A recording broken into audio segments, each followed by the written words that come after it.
If you're a football player and you feel like you're just as talented as the person in front of you in the depth chart, but you're still not getting the chances you deserve, this video is for you.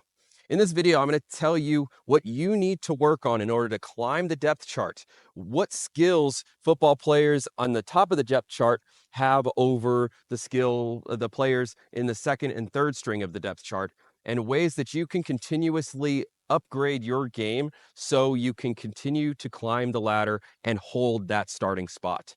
In high school, I was sharing carries at running back, but everybody knew I was the second string running back, and it didn't make sense. I was a bigger college ready body, college level speed, and the other guy was definitely not going to go on to play college ball just due to his size, and I felt like I needed more opportunities. But this is not a video of me ranting to you guys about my past high school regrets. This is about how you can get out of that spot so you can move into that top spot.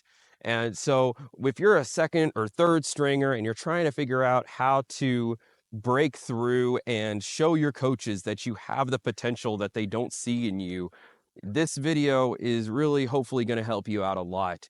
To go from that second or third string spot to that number one spot, the first thing that you have to do is you have to have the trust of your coaches. If your coaches don't trust you, maybe you're getting plays wrong, you're jumping off sides, or you're making common errors in practice, those are things immediately that are going to get you on the bad side of the coaching staff. So you need to make sure that you cut any uh, unforced errors, any mental errors. You need to be mentally there every single practice. You also have to be physically there every single practice. But if you're watching this, you probably haven't made any mental errors. You haven't made any physical errors. You just feel like you're getting singled out by coaches and you feel like the coaches are out to get you. Well, in this case, you have to get the confidence enough to go up to the coach and ask him, like, what do I need to do to get better? And this is something that I did my whole time on varsity, junior and senior year, because I was clamoring for more touches of the football. I need to get on the field more. I need to get more film. And I and I know what the struggle is. You guys probably went up to your coach, maybe if you did already, and you probably got some type of vague answer. Oh, you need to be more assertive on the field. You need to always follow me around behind me so you can get put in more, all that stuff. But there's always something more missing, and you need to continuously go up to the coaches. Maybe you've already tried with your position coach. Maybe you need to try all the way up to the head coach and say, look, coach, I'm ready to take the next step and come from a position of not being confrontational, but always coming from a position of, look, coach, I want to go play college football. And if you're watching this, that's hopefully what you want to do, or you just want to be a starting player and want to max out your experience in the high school. You need to go up to your high school coach and you have to very genuinely and sincerely, but respectfully say, look, my goal is this. How can I get up to the starting spot so I can get film, so I can get to the next level? And hopefully you can get a good, honest response from the coaches. But if you can't, this is where you go to the next route. So if getting feedback from your coaching staff didn't work, they didn't give you honest feedback or nothing constructive came from that, this is where you need to go see an outside trainer, whether it's for your position or for your speed and strength. And getting the feedback and perspective of a trainer gives an unbiased feedback, whether maybe it's your speed that's a focus for you that you need to improve upon.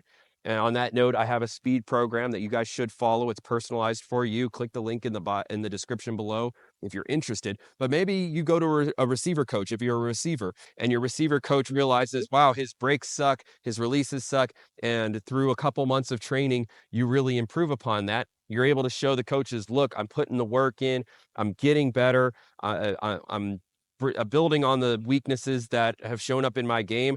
That may help you get to that starting spot. I'm such a big advocate for a personal trainer in the position side and in the physical speed side of things, because when I was in high school, if I had that, I would have been told by the coaches, look, by a trainer, you don't have a stiff arm. You bench press 315, but you don't stiff arm anybody. You need to protect the ball this way.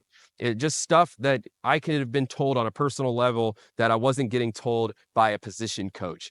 And so getting a trainer outside of school is so important so you guys can level up your game. And that trainer may post you on your story, and you could post it on your story, and you could show the coaches, look, I'm dedicated, I'm putting in the work, and that may win you some favor with the coaching staff. Are you enjoying my content but you need extra help with your speed? Check out my online training program. My online training includes a personalized 12-week program that attacks your weaknesses so you can get fast and translate that speed to the field.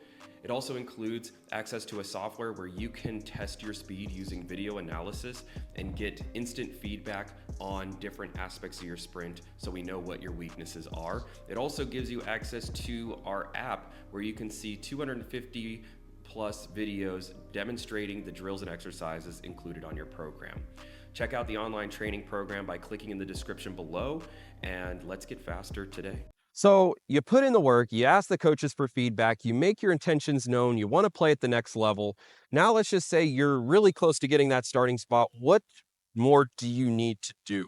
Well, any good high school football coach is looking for who can help them win football games. And so if you can produce results better than the next guy, you will have a better shot at getting that starting role.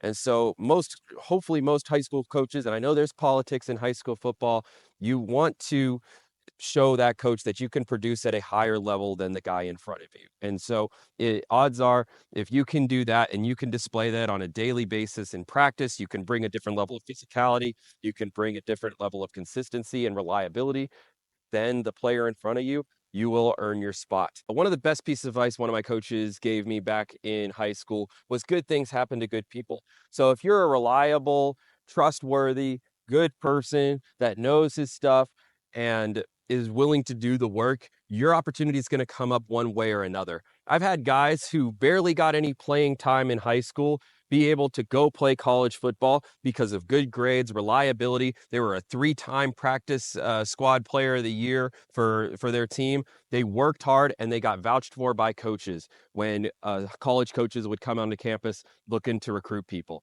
They were one of the first people that the coaches would vouch for. There's different ways to make it to college football than just being the starting player. If there's a will, there's a way.